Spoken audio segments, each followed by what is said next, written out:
Allô tout le monde, bienvenue à notre balado culturel et créatif L'Art et le Show, notre dernier épisode qui clôt notre saison 1. Ouais! Aujourd'hui, on est juste Marie-Michel et moi, puis on a décidé de se faire un épisode à deux parce que au fil de la saison, après avoir travaillé notre saison au complet, on avait envie de bien clore la saison, puis un peu de revenir sur comment ça s'est passé travailler sur cette saison-là, puis notre année, puis... On parle tellement des processus créatifs exact. des autres puis des projets, fait qu'on s'est dit, on peut parler de celui d'un balado. Ouais. On en a un petit peu parlé dans l'épisode d'introduction, si jamais il y en a qui l'ont pas écouté, de comment on s'est rencontrés, l'idée derrière le concept d'arriver à notre balado aujourd'hui. Mais là, on s'est dit, qu'est-ce qu'on a appris puis qu'est-ce qu'on aimerait améliorer puis c'est quoi la suite pour les gens qui seraient curieux? Ouais, de savoir s'il va y avoir une saison 2. Premièrement, ce qu'on a appris, c'est qu'après 12 épisodes, on n'avait pas vraiment d'introduction très claire.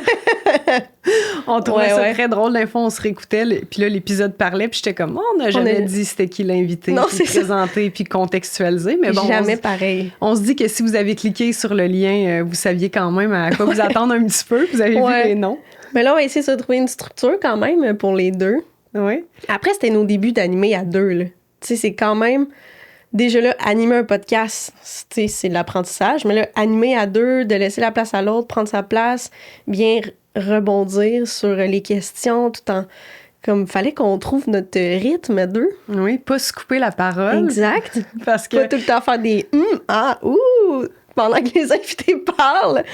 Parce que ça, on l'a réalisé en faisant la synthèse vocale de nos extraits à travers les multiples applications, que si quelqu'un parle, puis l'autre fait sans arrêt des réactions, puis parle par-dessus, ça marche impossible. Pas. On n'a pas les textes, fait qu'il faut attendre que l'autre termine de parler. Mais en fait, là, déjà là, on peut déjà dire le plus grand défi, je sais pas pour toi, mais s'écouter parler pendant des heures, puis revenir en arrière, recouper, se réécouter. Comme, des fois, mon chum est en arrière, puis le tien aussi, là, mais comme, ils en peuvent déjà qu'eux, ils en peuvent plus nous entendre tout le temps reculer l'extrait. Nous, là, faut s'écouter parler. Je trouve ça quand même... ça peut pas évident. On dirait, moi, honnêtement... Tu t'habitues? Ouais, je trouve ça plus tough me voir en vidéo, là, parce que là, on dirait que je deviens super superficielle, puis comme je pense plus à checker mes cheveux, il y avait de l'air de quoi, puis mon outfit que le propos que je suis en train de partager. Mais à l'audio, honnêtement, je me suis habituée. C'est sûr, ça devient un peu aliénant, parce que honnêtement, quand on fait des extraits, des fois... C'est ça, c'est de revenir écouter la même phrase pendant des heures. On peut le réécouter 50 fois, là, mais... Mais c'est vrai qu'en vidéo, moi aussi, je check mes cheveux. Ou... ce que j'ai porté. Il y a un chandail que je me suis vue avec, je l'ai donné à mon ami, j'étais comme, je reporte plus jamais ça. C'est dégueulasse. Mais fait que ça, c'est quand même un défi. Parlant des extraits, moi, j'ai envie qu'on nomme que, je n'ai beaucoup parlé à mes amis, que de faire le balado, c'était un peu... un apprentissage puis un constat social. Parce qu'il faut dire que quand on a décidé de partir ça, c'était vraiment un projet de cœur qui nous parlait. C'était super naturel puis important pour nous de faire briller la culture québécoise. On sent que les gens sont de plus en plus, ont envie de se connecter à ce qui se passe ici. On est dans un air aussi où on veut célébrer le Québec. On parle surtout de comment aller chercher les jeunes. On repense la culture. On parle un peu plus de l'audiovisuel, des nouveaux médiums et tout. Puis aussi, on voulait venir contraster un peu. On avait l'impression de vivre dans une époque où, comme avec les réseaux sociaux, on peut facilement être bombardé de tout ce qui se passe dans le monde. Là, on n'en parlera pas en détail, mais les États-Unis, la guerre et tout ça. Puis on se disait, mon Dieu, on peut-tu offrir aux gens du contenu plus lumineux, plus léger, parler de ce qui se fait ici, puis de mettre des vibes positives. Tu sais, je pense que notre balado est somme toute positif. Ouais. Puis diversifié, je trouve qu'on parle de l'art ici, puis c'est le fun de mettre en valeur ce qui se passe chez nous, tu sais. Oui, exactement. Quand tout est en train de péter alentour. Exactement. Mais là, ce qu'on réalise, en tout cas, ce que moi je réalise, c'est que malgré tout, même si on essaye de faire des trucs plus positifs, lumineux, on réalise quand même que ce qui pogne, puis ce qui fonctionne le plus sur les réseaux sociaux, c'est le contenu polarisant, c'est le contenu choquant, c'est le contenu sexuel, trash. Qui m'amène à parler des boules d'Émilie. Parce que... c'est l'extrait qui a le plus pogné quand j'ai dit que j'adorais mes seins. Oui. Mais il faut mettre en contexte, c'est ça, tu sais, on essaie que nos extraits soient représentatifs de notre émission, puis on veut mettre des extraits que nous, on juge pertinents. Mais il faut comprendre aussi que les gens vont cliquer sur ce qui accroche, qui punch, puis c'est pas nécessairement ce que nous, on juge pertinent. Et il y a un extrait, c'est ça, pour mettre en contexte, on parlait quand même de l'expérience d'un photoshoot boudoir. Il y avait une réflexion derrière ça. De un peu se mettre nu devant la caméra, puis et là, ça m'a amené à parler du fait que j'aime vraiment beaucoup mes seins. Puis on l'a mis comme extrait, puis c'est l'extrait qui a le plus pogné. On n'a même pas eu besoin de le sponsoriser. Là. Comme avec $0, les gens ont vraiment aimé ça, savoir que j'adore mes seins. Fait que maintenant, à partir de la saison 2, tous les extraits commencent avec moi qui dit « J'adore mes seins ». C'est sûr, ça pogne. Fait que tu cliques, tu sais, c'est comme du clic... voyons, c'est quoi le terme déjà? Là, du clickbait, là, tu fais juste mettre un truc, tu cliques, puis au final, c'était pas du tout ça. Fait que c'était ça mon constat aussi. Puis pour vrai, ça m'a quand même un peu... Ça m'a pas frustrée, là, parce que l'extrait, je le trouvais quand même somme toute drôle. Là, puis ça pique la curiosité. Puis c'était aussi vraiment le fun comment Stéphanie Boulay a vraiment relate à cette affirmation-là. Puis c'était super positif. Il y a rien de mal à parler qu'une femme aime son corps.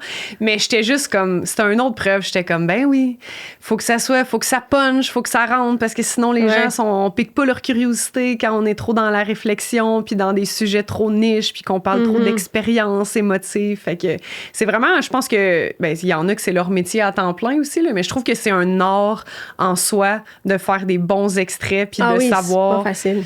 À la fois, qu'est-ce qui capte l'attention des gens, mais qu'est-ce qui reste pertinent puis cohérent en lien avec le balado. Fait que c'est tout qu'un apprentissage. Ouais, et puis des fois, tu sais, il y avait des extraits où est-ce que ça représentait l'épisode. Après ça, tu réfléchis à ce que l'artiste a dit que nous, on a aimé, qu'on a envie de mettre de l'avant. Après ça, toi, en tant qu'artiste, genre seul et moi en tant qu'artiste seul, c'est vrai qu'il y avait des extraits où c'est le fun des fois quand tu parlais d'un truc plus en danse ou un truc qui te représente, moi un truc qui me représente. Fait que c'est sûr que là, il y a plusieurs chapeaux puis plein de petits sujets à mettre que c'est... Faut quand même se casser le basic. Ouais. Mais ce que je retiens, c'est que moi, j'ai la misère à faire ça court. Là. Des fois, je t'envoie mes idées d'extraits puis c'est 40 minutes. Ah oui, ça, c'est arrivé. Parce qu'on collabore très bien. Moi, Émilie, ça s'est fait de façon très fluide, nos tâches. Puis j'envoie des vocales à Émilie, puis des listes en disant de telle minute à telle minute, de telle minute, j'essaie de faire ça court. Puis là, je reçois un extrait de 40 minutes sur un épisode de 1 heure. Je suis comme, tabarnak! Je réécoute l'épisode pour aller rechercher les extraits. Fait que, j'avais eu de la misère à faire des choix cette journée. Mais regarde, c'est positif. Ça veut dire qu'on est quand même très fan de notre propre contenu. J'étais comme ça, c'est bon, ça, c'est bon, ça, c'est bon. On aime ça. 44 minutes plus tard. L'autre truc que j'avais envie de parler, c'est l'impact du virtuel versus le vrai, la réalité. Oui. Parce que, tu sais, soyons honnêtes, quand on a parti notre balado, on le disait aussi au début, là, on s'était pas nécessairement fixé d'objectif. Parce que c'est un projet qui vient qui est en complémentarité avec nos carrières. Là. Notre carrière n'est pas basée sur notre balado. Puis oui, non, ça va c'est un ajout positif. C'est ça. Une nouvelle collaboration qui nous donne des nouveaux défis, une autre plateforme différente de s'exprimer. On s'exprime beaucoup sur scène, mais comme de bien s'exprimer sur les réseaux sociaux avec notre balado, bien, c'est sûr que c'est intéressant. Mais aussi, ça apporte des opportunités de... quand on fait des trucs, il arrive des trucs. C'est sûr que c'est positif. Ouais. Mais tu sais, notre carrière dépendait pas de ça, fait qu'on voulait pas trop se mettre de pression. Puis on nous l'avait dit, tu sais, vous vous lancez dans une jungle, il y a beaucoup de balados, ça va être difficile de faire votre place. Puis c'est sûr qu'en voyant nos statistiques, c'est quand même très réel. Moi, c'était comme un gros apprentissage pour moi au début de me détacher du nombre parce que les réseaux sociaux, c'est rendu beaucoup ça. Là. Tu vois tellement les statistiques puis tu peux tellement facilement te comparer. Ouais. Puis c'est comme... Je trouve ça intéressant, le fait de sortir un peu de soi puis des réseaux sociaux, des fois, de snap out parce qu'on dirait que 250 vues sur une vidéo YouTube dans l'univers du balado, c'est rien. Parce qu'il y a des balados qu'on le voit, on le sait, ils ont des 10 000, des 3 000, des vues à pu finir. Fait que là, tu te dis, mon Dieu, 250 vues, pour nous, c'est rien. Là, tu contextualises que comme on commence, c'est le début, il faut se laisser du temps, il faut être patient. Mais en même temps, si je donnais une conférence ou que je fais un spectacle, comme hier, j'étais en spectacle de danse à Saint-Hyacinthe, puis il y a 250 personnes dans une salle, je suis vraiment reconnaissante. Puis je trouve quand même que c'est beaucoup. Tu sais, on se compare. C'est sûr, après ça, si tu compares au Centre Bell, c'est rien, mais dans le contexte où est-ce qu'on est, faut quand même se dire que il y a une centaine de personnes qui, à chaque lundi, font le choix conscient de nous écouter, puis ils nous accordent du temps. Fait que je trouve qu'il y a comme tout ce parallèle-là où, tu sais, on trouve que sur nos réseaux sociaux, en ce moment, avec le balado, on n'a pas nécessairement beaucoup d'interactions. Tu sais, de gens qui commentent quand on pose des questions. Sauf qu'on a l'impression qu'on reçoit beaucoup de commentaires en vrai. Puis là, en privé aussi. Moi, le monde m'écrit en privé. Ils vont pas avoir écrit sur l'épisode, mais ils vont m'envoyer un message. Et si je croise des collègues ou des gens à des shows, les gens m'en parlent. Puis tu sais, c'est ça, le vrai versus le virtuel, parce qu'on dirait dans une journée, on croise 4 personnes qui nous parlent de notre balado, puis ça nous valorise tellement, ça nous nourrit, on sent qu'on le fait pour les bonnes raisons, il y a un réel impact. Mais c'est juste 4 personnes, mais le contact humain est tellement plus vrai puis grand. Mais t'as 10 likes sur une story puis t'as l'impression que ça vaut rien. Ouais. Fait que je trouve ça quand même intéressant. Tu sais, ça s'applique pas juste dans notre milieu du balado. Là. Je pense que n'importe qui essaye de faire de quoi avec ses réseaux sociaux comme plateforme, c'est quand même... C'est ça. Pas que c'est déstabilisant, mais c'est un... Faut prendre du recul parfois de ce que ça veut dire, tous ces chiffres-là puis cet impact-là. Ouais, faut, comme tu dis, avoir un pas de recul, c'est bon parce que, tu sais, c'est sûr que moi, j'ai essayé de prendre aussi une distance, là, comme pendant un bout, j'ai pas été sur Podbean, jamais regardé Fait que pendant vraiment longtemps, je pensais que les gens qui nous regardaient, c'était juste les vues sur YouTube. Fait que quand j'ai été voir 3 semaines plus tard, j'ai fait « Ah, il y a vraiment plus de personnes! » tu sais, fait que ça, c'est cool. Mais aussi, c'est sûr qu'on n'a pas le choix un peu de... Je comprends pourquoi ça nous affecte, parce que dans le milieu, comme, mettons, tu sais, avant, c'était juste la télé, surtout qui prenait la place. Maintenant, depuis que l'Internet, il y a plein de possibilités. On le sait que, mettons, qu'une production qui engage quelqu'un, maintenant, dans les petits critères, ils vont regarder comment de followers la personne a, tu sais.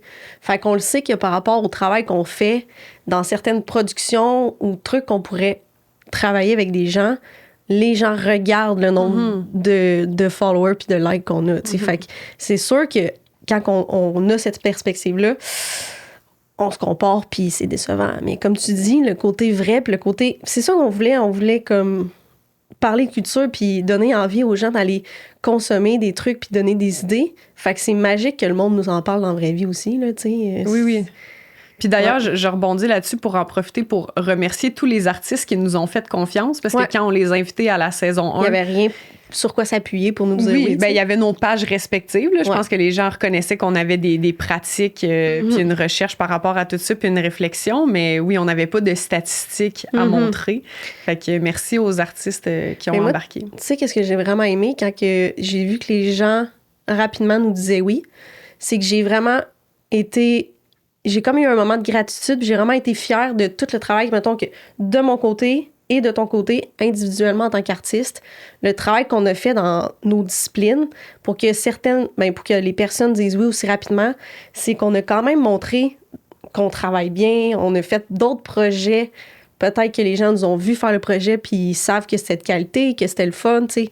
Mettons, quand je fais des shows d'humour puis j'invite des gens, tu sais, il y avait déjà des références de « Ah oui, quand Émilie et Marie-Michel font quelque chose, ça vaut la peine de participer. » tu sais. Fait que j'étais vraiment comme... Ça m'a fait un petit baume au cœur de faire « Hey, moi, Marie-Michel, avant de se connaître, chacun notre bord, on a bien travaillé. » Puis c'est pour ça que les gens nous ont dit oui. Oui, c'était une suite logique. Puis là, ben, ce que je lance dans l'univers, c'est si vous écoutez notre balado. Non, c'est pas ça que je voulais dire. Non, OK. C'est de pas hésiter à partager. Parce que c'est ça, c'est mon mot du moment, là, mais de sortir de nos chambres d'écho. Parce que clairement, si vous écoutez notre balado, vous êtes le public cible, vous adhérez à notre vision, à notre mission.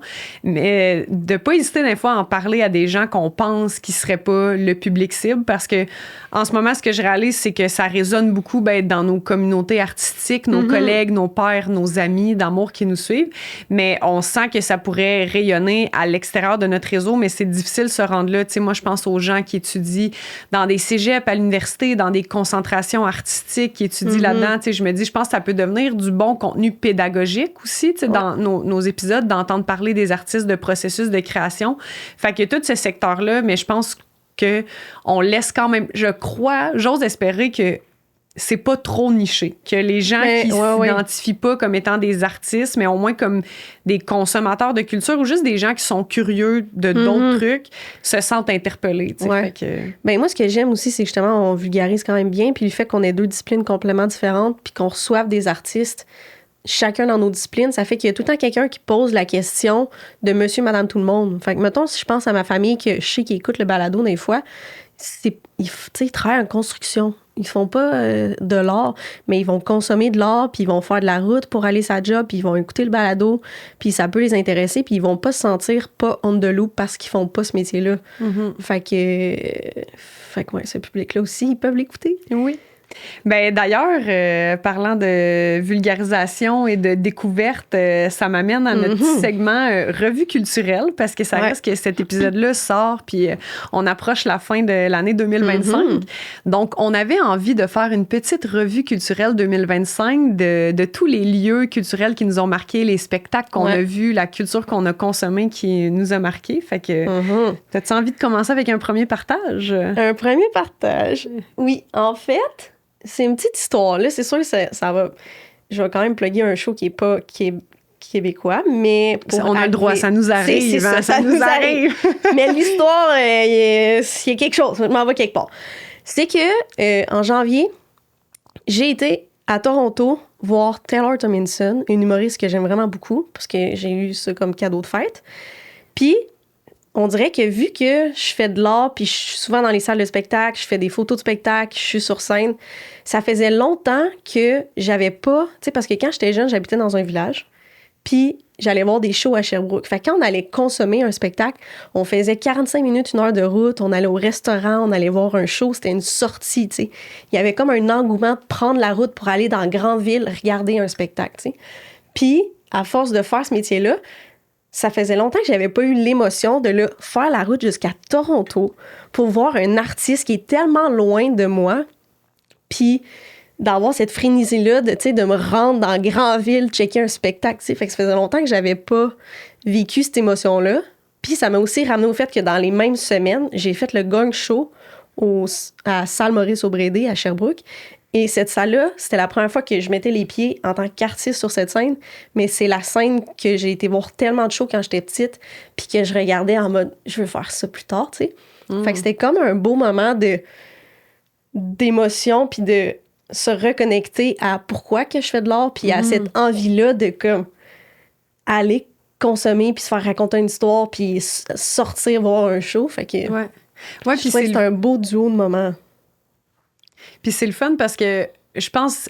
C'est cool de vivre les deux. Je pense que se rappeler qu'un spectacle, ça peut vraiment devenir comme une activité en soi, de, tu sais, comme inviter du monde, aller au resto, faire vraiment une sortie, le préparer. Puis à la fois, ça peut devenir aussi quelque chose de très simple et spontané parce que quand je pense parfois à la pression financière, parce que je pense que c'est un facteur qui fait qu'en ce moment, les salles de spectacle... je veux pas dire que c'est difficile, là, parce que ça va somme toute bien, là, mais je veux dire, le public est constamment à développer, puis moi, je dis toujours, surtout avec la danse, le problème, c'est pas de faire en sorte que les gens restent dans la salle, puis aiment le spectacle, puis aient une bonne expérience. Le problème, la difficulté, c'est d'amener les gens à acheter un billet pour se rendre à la salle. Puis je pense que c'est ça, on n'a pas l'argent en ce moment. La vie coûte tellement cher que c'est difficile pour les gens d'investir dans leur curiosité. Tu sais, de prendre le risque d'acheter un billet. On dirait en ce moment, on dirait les gens achètent un billet quand c'est une valeur sûre. Que tu sais, soit qu'est-ce que tu t'en vas voir, fait que l'artiste que tu l'aimes. C'est sûr, en musique, c'est facile d'avoir un sentiment d'anticipation puis de savoir qu'est-ce que tu t'en vas voir parce que tu vas avoir écouté la musique, tu vas avoir écouté son CD, tu vas avoir écouté la musique sur Spotify. En humour aussi, même si tu connais pas l'humoriste, tu doutes que tu vas rire. Tu sais dans quel état, dans quelle émotion tu vas être. Il y a tellement de contenu qu'ils mettent sur un... Oui, c'est ça. Tu peux avoir, encore une fois, le sentiment d'anticipation. Bon, une pièce de théâtre, le titre peut être plus évocateur, surtout si c'est une reprise ou du théâtre de répertoire ou c'est un texte qui existe en livre. Tu peux avoir... Il y a beaucoup de façons de te préparer. Pour la danse, pour le cirque, il y a certaines disciplines, des fois, qu'on voit le titre, on voit les photos, on connaît pas les noms, on connaît rien, puis on se dit, pourquoi je paierais 50$? Je sais même pas qu'est-ce que je m'en vais voir. Outre que la discipline, c'est outre que, oui, te dire que c'est de la danse ou du cirque. Fait que bref, tout ça pour dire que, oui, ça peut être une sortie culturelle, ça peut être une expérience, comme tu le dis, aller dans une ville qui n'est pas la tienne, en faire une sortie des amis resto. Mais je pense que parfois aussi, il ne faut pas se limiter à ce que ça peut juste être le spectacle. Tu sais, tu peux juste, on a beaucoup parlé de ça en saison 1, de faire des sorties seules, solo. Mais tu sais, financièrement, de juste te dire, OK, j'achète un billet, puis peut-être à des moments stratégiques, tu sais, là, ça va être le Black Friday. Tu sais, il y a souvent des rabais, là, si tu es abonné à des infolettes, des codes promo. Tu sais, tu es stratégique dans les bonnes périodes pour acheter ton billet, puis tu achètes juste ton billet de show, puis tu te présentes à la salle de spectacle 15-20 minutes d'avance, puis tu n'as pas besoin de t'acheter un verre d'alcool, puis tu n'as pas besoin d'aller au resto, puis ça peut être juste ça aussi. Tu sais, au lieu de t'asseoir dans ton salon puis d'écouter Netflix, ben, tu fais juste te déplacer dans la salle de spectacle la plus près de chez vous, tu t'assois dans la salle pour checker un show, puis tu t'en retournes chez vous après. Tu sais. Ne pas avoir peur que ça devienne juste ça aussi. Ouais, c'est pas obligé d'être un grand truc. Non, c'est ça. Il faut le rappeler des fois. Fait que, des belles émotions. Fait que c'est ça. C'est ça mon petit coup de cœur de quand on regardait un peu quel show qu'on a vu cette année. Ouais. J'ai comme catché que c'était dans la même période d'avoir joué sur une scène que j'ai vraiment rêvé de faire ça dans la vie puis de me déplacer, tu sais. C'est cool, ça. Oui. Toi, t'as-tu un petit coup de cœur? Oui, j'avais envie de parler, en fait, de livres audio parce que moi, je fais partie des gens qui écoutent tous mes balados presque, là, j'ai envie de dire, des fois, quand je fais des longues rides de char, ça se peut que j'en mette en audio, mais sinon, je consomme mon contenu en vidéo. Mes balados, je les écoute sur YouTube. Et j'avais jamais lu de livre audio. Et là, j'ai découvert l'application Audio, que j'invite les gens à découvrir, qui est l'application gratuite de Radio-Canada, si je me trompe pas. Il y a plein de contenus, dont des livres audio. Et là, on m'avait recommandé Prendre son souffle de Geneviève Janel et j'en ai eu jamais tant parlé sur mes réseaux sociaux. Ce livre-là. C'est incroyable. Je l'ai pas écouté sur l'application, mais je l'ai lu. Ouais. J'ai dévoré ce livre-là. J'ai pleuré au même moment. En plus, ben oui, c'est un truc de... Ben là, révèle pas le punch. Non. C'est quand même une grosse énigme, là. OK, je vais rien dire. Je suis pas bonne là-dedans. Des fois, je spoil des affaires que je sais pas que je te connaissant, j'ai peur de où tu t'en vas, là. OK. Mais... C'était un moment triste dans ma vie, puis j'ai lu ce livre-là, fait que je pleurais doublement. Oui. Juste ça. Ben, c'est vraiment touchant, là, j'ai envie de dire. C'est pour âme sensible. Moi, je l'ai recommandé à un ami, puis elle m'a juste écrit comme « mange de la merde ». Elle était comme, j'étais pas prête à vivre autant d'émotions, mais oui, fait que c'est un livre, je pense que c'est 300 pages, là, honnêtement, puis ça doit être quand même être un page-turner, là, ça se lit rapidement. En livre audio, il dure 3 heures, fait que d'habitude, c'est à peu près ça, là, 1 heure par 100 pages. Moi, je l'ai écouté justement en faisant de l'auto. Puis c'est Karine Vanasse qui lit. Fait que déjà aussi, je pense pour moi... Un petit coup de cœur. C'est ça. Ben, c'est aussi les voix. Hein. J'étais comme ça quand j'ai fait je fais une parenthèse, là, mais je suis prof de yoga. Puis j'ai fait ma formation de yoga il y a une couple de temps. Moi, je suis aussi prof de yoga. Je l'intègre plus dans ma pratique de danse puis comme prof de danse que juste donner des cours de yoga parce qu'on dirait que c'est moins... je sais pas, je m'identifie moins aux vibes des studios de yoga. Là. Je me vois pas...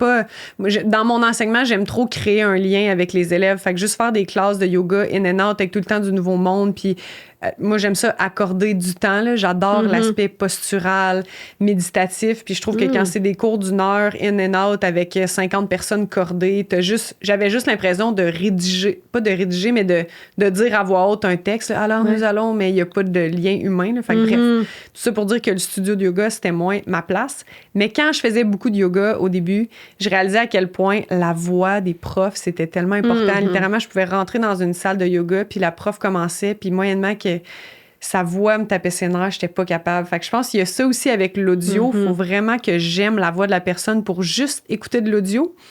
Puis là, Karine Vanasse, j'aimais beaucoup sa voix.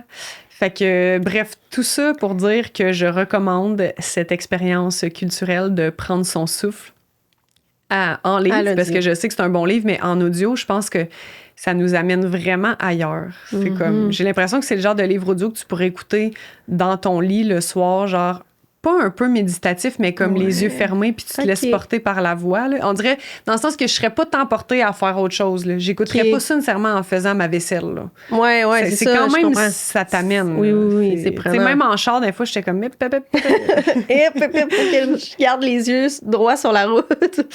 Mais c'est drôle parce que j'ai l'application, j'ai commencé à zioter les livres et j'ai juste pas encore... pour la première fois, écouter un livre audio. Mais c'est dans ma to-do de faire changement quand je fais beaucoup de route. Oui. Tu sais, des fois, je suis comme, quel podcast j'écoute? Ça me tente pas. Cette tune-là, je la connais par cœur. Mhm. Fait que j'étais rendue au livre audio. Mais j'en ai pas encore écouté un. C'est sur ta to-do de 2026? Oh oui. Toi, as-tu d'autres expériences culturelles de 2025, des shows que tu as envie de partager? Moi, en fait, c'est ce que j'ai réalisé, c'est que ben là, c'est sûr que je consomme beaucoup d'humour à force de faire des shows, mais c'est la première année que je consommais autant de danse. Bravo. À se demander comment ça se fait. Puis ça m'a vraiment fait du bien de changer de forme d'art. De consommer de l'art que je ne fais pas. Parce que c'est sûr que, mettons, si je vais regarder un show d'humour, c'est pas à m'écoute. Tu sais, tout ce que je peux le moindrement faire, il y a deux petites. Tu sais, le laisser aller est difficile parce que je vais regarder, ça va me donner des idées, je vais repenser à mon show, je vais mettre. Ben oui. Moi, je suis tellement critique quand je vois de la danse. C'est ça. Fait que ça faisait longtemps que je m'avais pas juste pris le temps de regarder ce qui se passe, puis c'est ça, de changer de forme d'art, puis j'ai vraiment apprécié. Puis après, on a été voir plusieurs shows de danse aussi ensemble. Oui, puis t'as même amené ton chum voir de la danse. J'ai amené mon chum voir de la danse. Ouais. Puis je l'ai invité pour aller en avoir un deuxième, puis il a fait « C'est beaucoup de danse en 2 semaines. » Là, ça.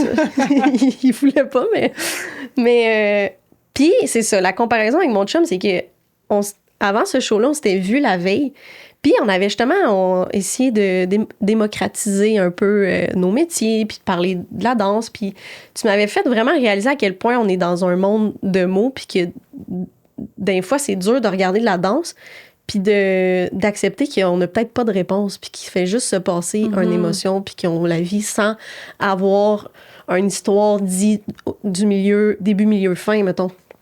Fait que moi, j'avais eu cette discussion-là avec toi des fois, c'est correct de juste le regarder puis pas avoir des réponses sur ce que tu vis tout de suite, tout le temps. Tu sais? Fait que j'avais été voir ce show-là en ayant eu cette conversation-là avec toi, puis mon chum qui est à côté de moi, puis après ça, les conversations dans l'auto, c'est lui qui est comme « Mais j'ai rien compris. » Comme c'est quoi qu'il disait dans le fond, tu sais. Puis là, il était comme « C'est tout le temps ça la danse, là, tu sais, il se passe des affaires, c'est beau, c'est impressionnant, mais après ça, t'es comme « C'est quoi? » Puis j'avais vraiment plus apprécié que lui le spectacle parce que je suis arrivée tout de suite en oubliant que j'avais envie d'avoir des réponses sur c'était quoi l'histoire. Ben oui, on peut faire un petit segment danse contemporaine. Mais c'est super intéressant, puis c'est la question qu'on me pose le plus souvent, là, c'est quoi la danse contemporaine? Puis tu sais, sans m'attarder trop à l'aspect historique, là, parce que ça reste que, tu sais, d'un point de vue timeline, contemporain veut dire actuel. On pourrait, en 2025, on pourrait dire c'est de la danse actuelle, comme dans n'importe quelle forme d'art, ou même quand on pense dans des designs intérieurs. Quand on dit une maison de style contemporain, on sait c'est quoi. Fait que ça a une référence dans le temps, fait que contemporain actuel qui vient après l'époque moderne. En danse, rapidement, c'est comme il y a eu des périodes où ce qui était très à la mode, ce qui était très reconnu, ce qui était très valorisé, c'était la danse classique, le ballet.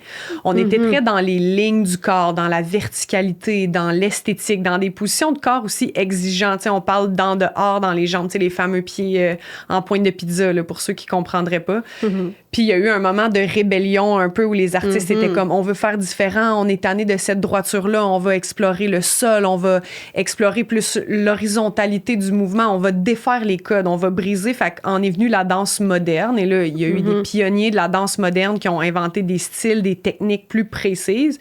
Puis là, ben, avec le temps, c'est devenu la danse contemporaine. Puis moi, la danse contemporaine, je l'explique souvent aux jeunes comme si c'est le Chili de la danse. Fait qu'il y a un peu de tout dans un Chili, tu sais. Puis ça a sa saveur dépendamment de qui tu le fais. Puis c'est comme si dans la danse contemporaine, on est allé chercher quand même des éléments techniques puis des racines du ballet classique. Mais il y a quand même une influence qui peut venir parfois même du street dance ou tu sais, des arts martiaux quand on parle de tout le travail de sol, de floor work, tout ce qui est plus travail acrobatique, gymnastique, le travail de partenaire.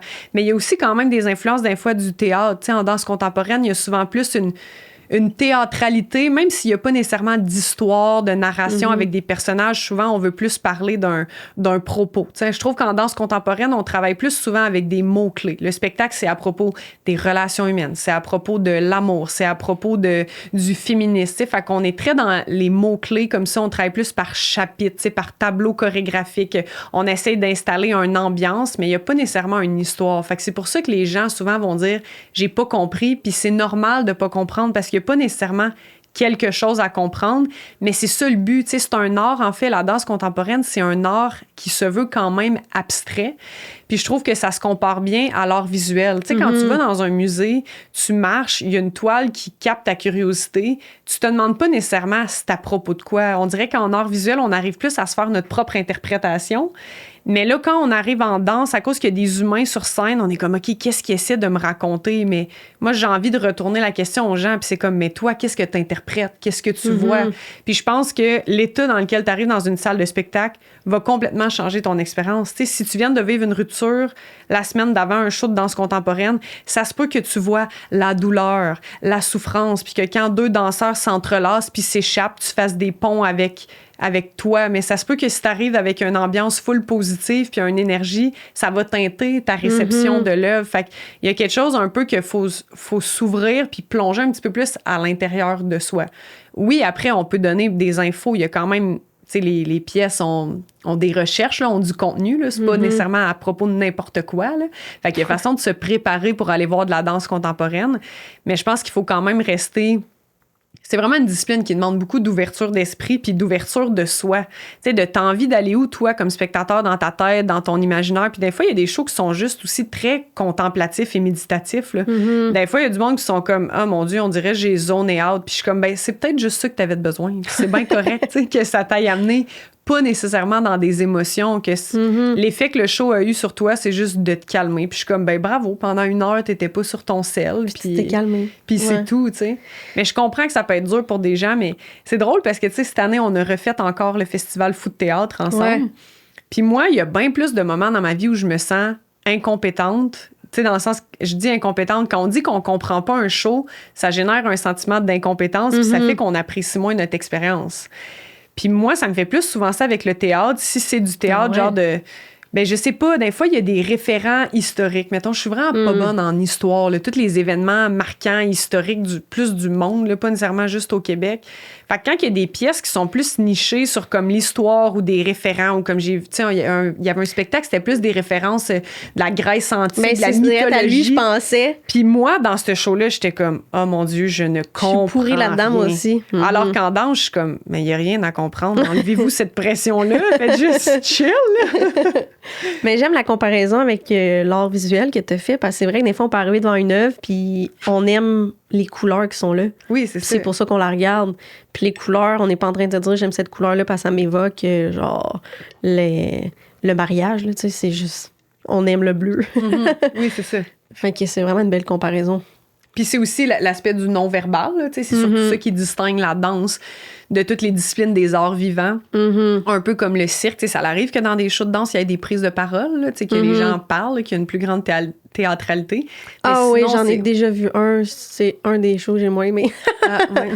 Mais parce que c'était quand même fucked up, là. C'était pété. Oui. Mais ceci dit, dans toutes les shows que j'ai vues cette année, j'ai vu des trucs quand même très différents. J'ai vu toi, premièrement.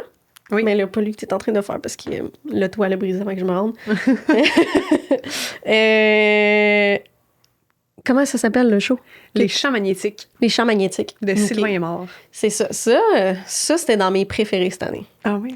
Ouais, ça, là, j'ai écouté ce show-là, puis j'étais comme... Ben là, déjà là, c'était la première fois. C'était-tu la première fois? Que tu me voyais danser? Ouais, je t'avais déjà vu au théâtre, là, l'été, dehors, là. Oui, dans des trucs peut-être plus pop-up ou en vidéo. Exact. Pas vraiment m'asseoir un show, puis là... Fait que ça, j'étais impressionnée par le cardio que ça vous a demandé de faire ce show-là. Là. Vous êtes tout le temps sur scène. C'est incroyable. Mais le mot que tu as dit tantôt, méditatif, c'est une bonne... Comme j'ai vraiment regardé ça, puis je me suis laissée transporter, puis j'étais juste vraiment omnibulée par la masse de gens qui faisaient ça pendant autant longtemps. Bref, puis j'adorais le décor, l'éclairage, les petits costumes fluorescents en dessous, cette subtilité-là. J'ai adoré ça. Ah, cool. Après, on est allés voir ensemble les ballets. canadien. Oui, cette année, c'était aussi la première... Moi, c'était la première fois que je lisais un livre audio, que j'écoutais un livre audio. Émilie, c'était sa première fois au Grand Ballet canadien. Ouais! Puis là, justement, on a vu Maude, qui était notre invitée de l'épisode la semaine passée. Oui. Puis j'étais contente d'avoir vu cette année de la danse contemporaine, les ballets, puis on dirait que j'étais pas déçue, mais j'ai l'impression que les grands ballets, il y a un hype, là, tu sais, il y a comme un décorum de, tu sais, je me suis mis cute, puis j'étais vraiment pas...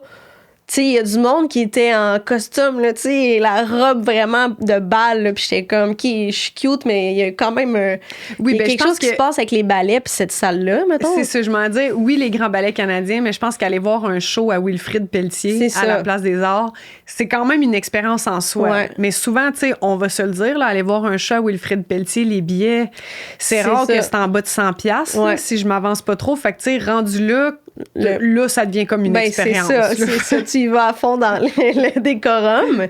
Ceci dit, vous n'êtes pas obligé. Hein. Vous pouvez aller voir un spectacle en jogging, c'est correct. Ouais, il y avait du monde, tu sais, je dis ça, puis il y en avait du monde pas overdress non plus. Là. C'était juste moi, vu que je m'étais mis cute, puis que je me suis revirée. J'ai vu la fille en robe de bal, j'avais oh, pas la... Lui était comme, je pensais m'être forcée avec mes collants puis ma robe. non, c'est ça, là. Mais je trouve quand même qu'il y a comme une espèce de hype, puis je m'attendais à ce que ce soit plus impressionnant ce qu'ils font. Après, c'est sûr que c'est technique, fait que sûrement que c'est vraiment difficile de faire ce qu'ils font. Mais je trouvais que c'était souvent les mêmes mouvements, puis que je m'attendais à plus d'affaires, genre... Tu comprends? Ouais, des feux d'artifice. Mais après, nuance, là, j'aurais passé le show complet à regarder Maude, puis j'aurais enlevé tout le monde, j'aurais regardé Maude, là, c'est ça que j'aurais fait, là. Elle est tellement impressionnante dans son jeu, puis dans...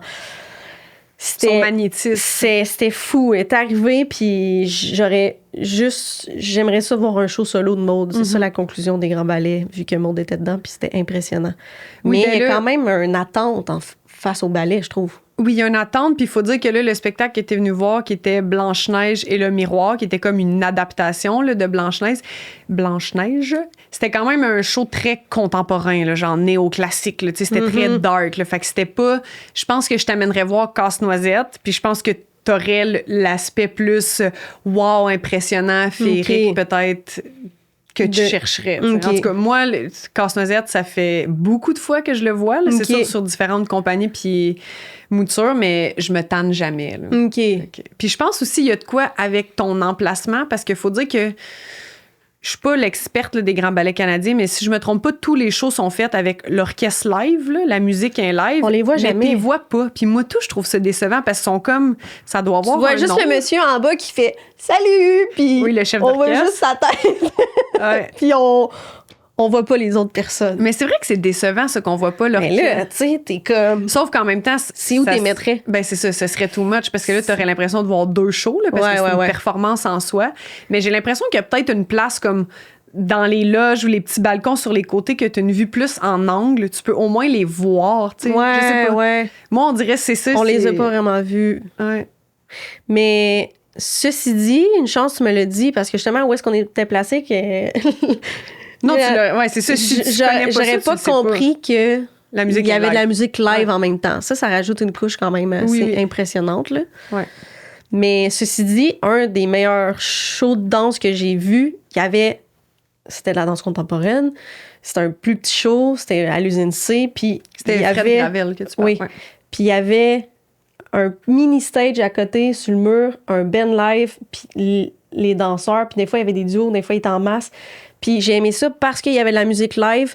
Puis il y a quelque chose beaucoup avec si t'aimes la musique pendant un show de danse, il y a des fortes chances que t'aimes encore plus le show, mettons. Oui. La musique est très importante, mais l'espèce de band live, j'avais adoré ça. Oui, puis ça, c'est quelque chose qui se fait de plus en plus là, en danse contemporaine, la musique live, puis là, tu les vois, tu sais, souvent les musiciens, ou même des shows de danse contemporaine, moi, je trouve ça très cool avec des DJ sur scène. Ça aussi, c'est comme assez à la mode en ce moment, là. Puis ça, c'est cool parce que ça te fait Virginie Brunel en avait parlé dans notre épisode, mais ça fait comme un double show, tu sais, que justement, si l'aspect danse, non-verbal, corps t'interpelle moins, ben tu peux regarder le musicien, puis ça comble un peu un autre désir, là. Fait que, non, ça, c'est cool.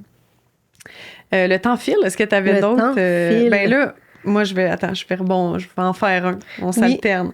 Parce que quand je faisais mon petit recap de mon année aussi, j'avais envie de parler du monastère. On n'a la discipline qu'on a peut-être le moins parlé dans notre balado, c'est le cirque. On a reçu Vincent. On a eu un épisode. Mais on est moins allé là. Puis j'avais envie de parler du monastère, qui est une ancienne église revampée dans le centre-ville, qui est dédiée à la création puis à la diffusion de l'art du cirque. Puis j'avais été invitée à une soirée cabaret. Ils font quand même souvent ça dans l'année. Fait que le concept cabaret, c'est que c'est plein de courts numéros. Là, fait que c'est pas juste un show en soi. Puis ce lieu-là, premièrement, est magnifique. Tu sais, tu marches sur Sainte-Catherine, puis tu te doutes pas que tu vois cette église-là, puis tu te doutes pas qu'à l'intérieur, c'est arrangé de cette façon-là. C'est super chaleureux, c'est moody, c'est coloré, les lumières. La scène est en plein milieu de l'église, fait que t'es disposé de 360 tout autour. Ça, c'est le fun. T'es hyper près, là. Moi, quand t'es première rangée, t'as les genoux à côté de sa scène, là. T'as peur qu'un instrument, un appareil de cirque te tombe un peu d'en face, mais tu vois le niveau de risque puis de danger, t'es tellement proche. Fait que ça, la proximité, je trouve ça vraiment intéressant dans des shows.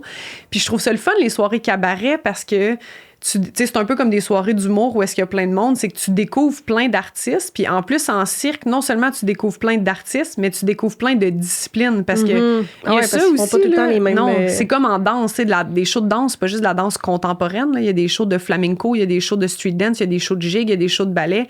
Ben en cirque, c'est pareil, tu sais, il y a un numéro, c'est de la sangle, d'autres, c'est de la roussire, après ça, c'est de la jonglerie, après, c'est du main à main, fait que j'avais envie de faire un petit shout-out à ce lieu-là, que moi, je trouve full intéressant à aller voir des shows. Mais c'est ça aussi, on a beaucoup parlé de création, puis je pense que dans l'épisode avec Andy, on a parlé aussi de lieux où est-ce que c'est le fun de faire des shows, aller consommer, mais peu importe de où vous venez, je trouve ça quand même intéressant. Les lieux sont vraiment importants selon les disciplines, puis c'est le fun. Il y a des salles de spectacle vraiment magiques, puis c'est le fun d'aller essayer une nouvelle place de show qu'on peut consommer, puis je te parlais les lieux sont vraiment importants. Je te parlais aussi du théâtre de verdure, tu sais, puis des fois, on a l'impression que même si on est dans le milieu, on a tout vu, on connaît tout, mais surtout à Montréal, il y a une offre, mais même au Québec, il y a une offre culturelle tellement présente. Je pense qu'il faut juste être curieux, parce que c'est pas à Salut Bonjour, là, nécessairement, qu'on va parler de ça. Puis on n'est pas obligé de... Tu sais, là, tantôt, je parlais de... on sort, on va en grande ville, mais il y a de plus en plus de trucs qui se font dans les villages, dans les petites régions, tu sais. Avant, tu sais, justement, quand on était jeune, on partait du village puis on allait dans la grande ville. Maintenant, il y a des microbrasseries qui font des shows, il y a des... Tu sais, il y a une envie aussi que de faire ça chez nous, dans notre village, puis de découvrir le lieu, fait que... Ouais. Puis c'est ça, là, je sais plus, je l'ai nommé, mais je vais parler du théâtre de verdure parce que t'es jamais allé. Mais c'est au Parc La Fontaine, magnifique parc à Montréal. Puis en plein milieu du Parc La Fontaine, il y a une salle de spectacle qui s'appelle le Théâtre de verdure et c'est magnifique. La scène est comme entourée d'un petit bassin d'étang d'eau. Puis tous les sièges, t'es à l'extérieur. Fait que la scène, elle est couverte. Fait que même s'il y a une faible pluie, le show peut avoir lieu. C'est sûr, le public est pas couvert. Là. C'est pas comme genre l'amphithéâtre Cogeco à Trois-Rivières. Autre lieu incroyable. J'avais pas pensé de parler de ça. Okay. Je passe du coq à l'âne. Oh mon Dieu. Je suis trop excitée. On est là pour... Non, mais on a tellement de trucs à te dire. Regarde, le théâtre de verdure, aller voir des shows là avec le coucher du soleil, quand les étoiles sortent à la pénombre. C'est gratuit en plus. Toutes les shows au théâtre de verdure, l'été, c'est gratuit. Puis c'est une folle programmation. Là. C'est pas... je veux pas dire que c'est moindre, là, mais c'est pas genre de la relève ou... tu sais, les grands ballets canadiens vont au théâtre de verdure. Là. Ils accueillent. C'est justement ça. C'est vraiment une mission. C'est un projet qui est porté par la ville. Là, fait que c'est vraiment une mission de rendre l'art accessible à 100%. Mais il faut que tu arrives d'avance là, parce que ça fait le line-up. Mais il y a beaucoup de place. Fait que c'est pas si intime que ça. Puis là, ça m'a fait penser à l'amphithéâtre Cogeco. À chaque été, depuis presque une dizaine d'années, là, il y a une collaboration entre l'amphithéâtre Cogeco à Trois-Rivières puis le Cirque du Soleil. Puis c'est la série Hommage. Fait qu'à chaque été, ils rendent hommage à une grande figure marquante, principalement de la musique, mais tu sais, il y a eu une année où c'était Guy Lafleur. Là. Fait que c'est pas juste autant de la musique. Fait que les fanatiques de sport comment amener les sportifs voir un spectacle du Cirque du Soleil. Puis c'est toujours des productions là, incroyables. Puis ce lieu-là, l'amphithéâtre Cogeco, c'est fou aussi.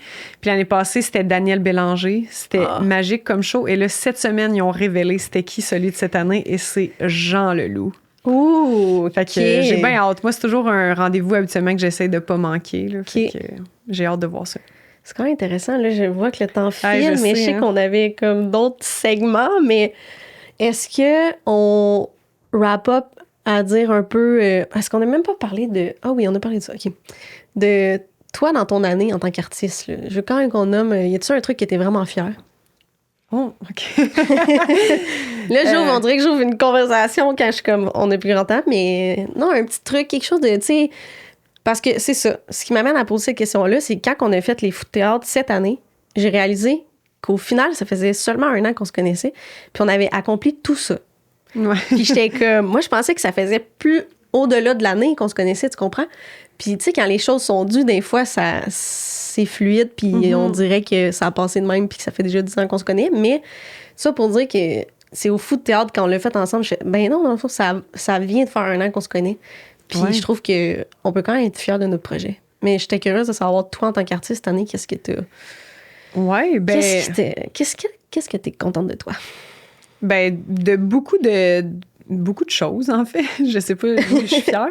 Ben, en fait, on dirait que c'était une année quand même de lancement, justement, de saut dans le vide. Il faut dire que quand même, le balado, ceux qui me suivent sur les réseaux sociaux, ça doit faire 3-4 ans, honnêtement, que je dis, je vais avoir un balado un jour. À quand le balado? Engagez-moi pour un balado. Fait que là, ça, c'est un projet dont je suis fière.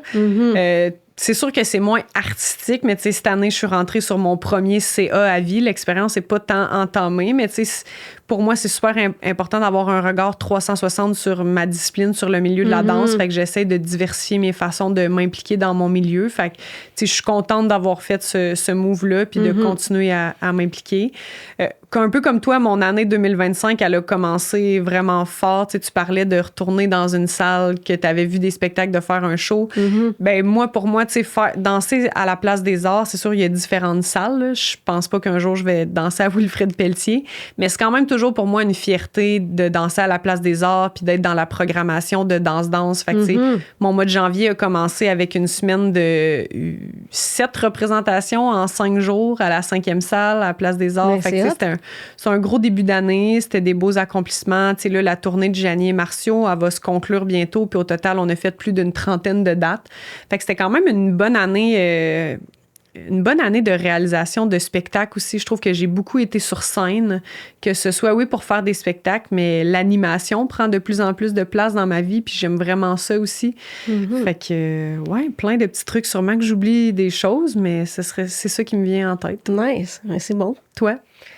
Oui, c'est sûr que le balado en fait partie, mais en fait, l'idée derrière le balado, c'est surtout ce que j'aime, et encore une fois, en fait, c'est les répercussions que ça a un peu. J'ai l'impression que je suis vraiment fière de pas attendre après le monde, puis quand j'ai une idée, de faire des trucs, parce que quand on fait des trucs, il arrive des trucs, tu sais. Fait que le fait de créer un mouvement, il va y avoir des vagues. Fait que ça, c'est le truc que j'aime le plus. Je suis tellement poétique. Non, mais c'est le truc que j'aime le plus de... Hey, ça se peut, s'il y a du monde qui l'ont fait, je peux le faire, je vais le faire. Puis, je vais apprendre des trucs, puis peut-être que, ça va me raligner dans un autre track que j'aurais pas jamais pensé si j'avais pas essayé quelque chose. Fait que je trouve ça le fun quand même de, comme, avoir cet aspect-là dans ma carrière en général. T'as aussi fait ton premier 1 heure, non? Quand je suis allée te voir au Minifest. C'était pas le premier. Ah, OK. Mais c'était un nouveau. C'était un nouveau show d'1 heure. OK. J'avais fait la première fois mon show d'1 heure à mes 25 ans. OK. Puis là, c'était un autre show d'1 heure complètement. Mais je trouve ça le fun, 1 heure. Je trouve que c'est... L'écriture d'un truc d'1 heure, je trouve que ça me représente plus, mais j'ai pas encore la notoriété de pouvoir remplir plein de salles partout dans le Québec avec mon show d'1 heure parce que les gens me connaissent pas. Mais écrire sous forme d'1 heure au lieu de plein de petits segments, j'adore ce travail-là, mettons. Fait que ça, je trouve ça quand même intéressant. Mais sinon, on peut quand même parler des revues. Oui. Parce que ça, je suis fière de ça. Okay? Ben oui, je suis vraiment... je suis fière des nouvelles... en fait, la confiance que les gens avec qui je travaille depuis un bout commencent à avoir puis me donner. Comme faire les photos des covers, OK? Parce les covers du magazine Bête de scène. Ils en font 3 par année. J'en avais déjà fait un dans les débuts, mais là, cette année, j'ai fait les 3 covers. Puis là, c'est qu'on est à quelques jours seulement que l'autre soit sorti, fait que je l'ai pas dans mes mains, mais il va sortir, genre, pour vrai, quasiment en même temps que le balado, je m'imagine. Puis je trouve ça vraiment le fun parce que artistiquement, c'est le fun. Travailler avec l'équipe de Théâtre Hector, c'est toujours le fun parce qu'il y a comme une espèce d'échange créatif vraiment le fun. Puis je sais qu'ils ont confiance en ce que je fais. Fait que je trouve ça vraiment le fun qui m'appelle moi pour faire le cover. Ben Fait que oui. j'ai fait ces 2 covers-là. Puis je trouve que c'est une revue qui fait un peu ce que, tu sais, un peu comme on a envie de faire avec le balado, je trouve que ça fait changement que de juste faire un dépliant De saison. de saison que le monde jette en sortant. Ben, c'est vraiment un magazine culturel dans lequel C'est ça. s'insère la programmation de Les articles, saison. la programmation, mais avec... Il y a des articles, des photos, des en coulisses, d'envers du décor. exact. Fait que- Il y a tout. Puis ça, je trouve ça le fun parce que oui, je fais le cover, mais aussi, c'est que vu que j'ai plusieurs, tu sais, j'ai mes amis humoristes, fait qu'au final, à toutes les fois que j'ouvre la revue, je suis comme, ah, ça aussi, c'est ma photo. Ah, ça aussi, c'est ma photo. Fait que je trouve qu'il y a un beau mélange, là. Ouais, Mais ça, une belle fierté. je suis bien contente d'avoir fait ça cette Ouais. année. Fait que voilà. Puis, ben regarde, on va finir en rafale sur nos recommandations culturelles de Noël. Ouh, oui! Donc, dans le temps des fêtes, je vous fais ça en liste. Moi, je vous invite à aller voir, à aller réécouter, si vous l'avez déjà écouté, Crazy, un des meilleurs films québécois, que j'ai envie de dire, mais c'est vraiment un film du temps des fêtes, je trouve, en même temps, là, disponible sur tout.tv. Je pense, par exemple, tout.tv Extra. Fait que c'est peut-être pas gratuit, mais il y a peut-être façon de le louer comme à l'unité. Ensuite, en musique, on dirait que j'ai jamais dit son nom de famille à voix haute, mais Jocelyn Pelichet, qui est un ami, connaissance, qui a un album de Noël qui est sorti en 2021, mais moi, je dirais qu'à ce jour, c'est mon album go-to parce que c'est un album de Noël instrumental. Je trouve ça tellement plus Ça fait une poétique. ambiance. Ah ouais, vraiment. Puis il joue à la guitare des classiques de Noël. C'est beau, là, quand je mets ça, je sais pas, c'est vraiment touchant comme album. Fait que je vous invite vraiment à mettre ça dans votre playlist de Noël. Mais oui, quand tu me l'as dit, je l'ai mis sur mon Spotify, puis j'ai fait, ah ouais, je vais clairement écouter ça. C'est vraiment bon. C'est encore... Pas de temps des petits pains aux bananes, puis des trucs de Noël. Il n'y a rien qui a détrôné cet album-là de Noël pour moi. Puis le dernier truc que je disais, j'en ai pas tant parlé, mais j'aime beaucoup Benoît Picard, on en a parlé, de ses livres qui sont, je dirais, quand même très légers. Des livres surtout d'été. Là. Le dernier livre que j'ai lu, c'est Pour qu'il reste des vagues. J'ai adoré. Mais là, il y a un livre du temps des fêtes qui s'appelle Illuminé décembre. Je sais pas si c'est bon. Je l'ai pas lu, mais je le recommande quand même. Je vais le découvrir. La pochette est belle. Je l'ai dans ma bibliothèque. Je vais commencer ça, je pense, le 1er décembre. Fait que ce serait ça en film, en musique et en lecture. Crime. Moi, quand on a réfléchi à donner des recommandations, j'ai réalisé que j'étais vraiment fan de Noël, mais que j'étais stickée dans mes classiques comme Maman, j'ai raté l'avion et compagnie, tu comprends? Fait que là, ça m'a un petit peu confrontée sur, OK, mais ici, qu'est-ce qui me plaît? Oui, t'étais comme Michael Bublé, Harry Potter, puis Maman, j'ai raté l'avion. J'étais comme, oui moi aussi, mais... mais c'est ça. Fait que ça m'a un peu fait, OK, mais oui, ça fait des affaires nice. Puis il y a un album que j'avais déjà écouté puis que j'avais oublié parce que là, je me suis mis un peu à... J'étais comme, non, j'en ai déjà écouté, voyons. Puis c'est Pierre Lapointe. Il y a un album de Noël? Il y a un album hivernal. Hivernal. Ça s'appelle. Puis je trouve que sa voix, tu sais, c'est pas l'artiste. C'est un artiste que j'aime beaucoup, mais pas lui que j'écoute la musique qui va faire partie de mon quotidien, mais que quand j'écoute, je trouve ça bon. Puis, mais je trouve que sa voix fait vraiment comme... Faut vrai, le titre de l'album, c'est parfait. Là, je veux pas le dire parce que je veux pas me tromper, mais c'est un album hivernal, mais je trouve que sa voix fait... OK, le titre de l'album, c'est pas hivernal. Et parce que à toutes les fois je dis un titre, je me trompe. Là, fait que là, je suis stressée. Abstiens-toi, s'il te plaît. Fait que, regarde, Pierre Lapointe, là, truc... Faites vos recherches, quand même. Ouais, c'est ça. Là, vous allez tout de suite voir c'est lequel. Mais, fait que ça, je trouve que sa voix est vraiment belle. Puis j'ai écouté ça depuis... je l'ai réécouté, je l'avais déjà écouté, mais là, j'ai fait, ouais, ça, c'est vraiment bon. Sinon, il y a le livre que, comme toi, je l'ai pas encore lu parce qu'il vient de sortir, puis je viens de me le procurer, puis je vais définitivement l'écouter. Qu'on a dit qu'il y avait vraiment un bon titre. Oui, c'est vrai. Tu te rappelles? Tout le monde doit avoir une opinion pour Noël, oui, c'est ça? Exact. Oui, je trouve vraiment que c'est un bon titre. Oui. Puis, tu vois, je voulais vraiment pas scraper le truc. Fait que, il y a ce livre-là que j'ai hâte de lire, que mon ami m'a envoyé, parce que toutes les fois qu'il y a des trucs de Noël, mes amis m'envoient, parce que je tripe sur Noël. Fait que je l'ai pas encore lu, mais j'ai hâte de le lire pendant les fêtes. Puis, sinon... c'était pas mal ça, là. Je l'ai oublié, là, mais je peux pas passer sous silence Casse-Noisette. Là, on en a un peu parlé, mais je pourrais t'inviter à voir Casse-Noisette parce que il y a pas juste les grands ballets canadiens qui le font. Là. Il y a aussi la version de Ballet Ouest Montréal, BO Montréal, qui est aussi une autre compagnie de danse classique. Puis j'ai été invitée, fait que je pourrais t'amener voir Casse-Noisette. Pour moi, c'est pas mal. Il y a beaucoup de gens que c'est le spectacle Décembre, qui est comme leur classique revue musicale, spectacle du temps des fêtes. As-tu déjà vu Décembre? Non. Fait que ça aussi, moi, je suis de type Casse-Noisette. Ah ouais, OK. Ouais. Sinon, c'est pas mal ça pour mes recommandations de Noël. L'autre seul truc, j'ai une recommandation, mais que c'est pas tant Noël, mais c'est que Vincent Vallière vient de sortir son album, puis ça fait quelques jours que je l'écoute en boucle, puis je trouve ça beau. Ben, ça peut faire un peu temps des fêtes quand même, Vincent Vallière. Ouais. C'est confortable, c'est réconfortant. Cool. Fait que voilà, ce serait ça. Eh ben, C'est excitant. On a officiellement terminé notre saison 1 de L'Art et le show, puis on peut dire que il y aura saison 2. Saison 2. Oui, on travaille fort là-dessus. Si vous avez de l'argent. C'est ça. Puis vous vous demandez quoi faire avec. Ben, non, mais c'est sûr qu'on est à la recherche d'un commanditaire parce que ça nous aiderait. Oui, parce que c'est quand même... beaucoup de coûts, beaucoup de travail, beaucoup de temps. Puis les gens nous le demandent quand même, là, mais on parle vraiment pour nous, là, pour notre balado. Non, il n'y a aucun revenu. Là, comme, non. On n'est pas payé pour ça. On ne paye pas nos artistes. Tout le monde fait du bénévolat, mais c'est beaucoup de coûts. Oui, exact. Déjà là, dans les commandites, on ne partirait pas dans le sud avec ça. Là, on ferait juste payer les plateformes, les locations, ce que ça coûte faire un podcast, tu sais. Fait que le temps qu'on met dessus, en ce moment, est encore loin d'être payé monétairement. C'est même pas de l'argent pour se rémunérer, c'est juste pour faire en sorte qu'on ait moins de dépenses. Exact. Pour que, au travers tout le temps qu'on met là-dessus, au moins quand il faut louer ce magnifique studio qu'on pêche pas tout dans nos économies. Et payer nos abonnements Podbean, Canva, toutes les plateformes. Qu'on a besoin pour faire un beau petit visuel. Oui. Fait que c'est sûr que... Si vous voulez nous faire un cadeau de Noël, exact. On est prenante. Fait que sur ces sages... Des cartes cadeaux.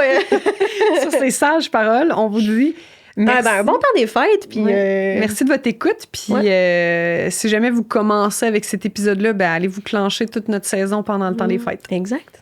Merci. Bye.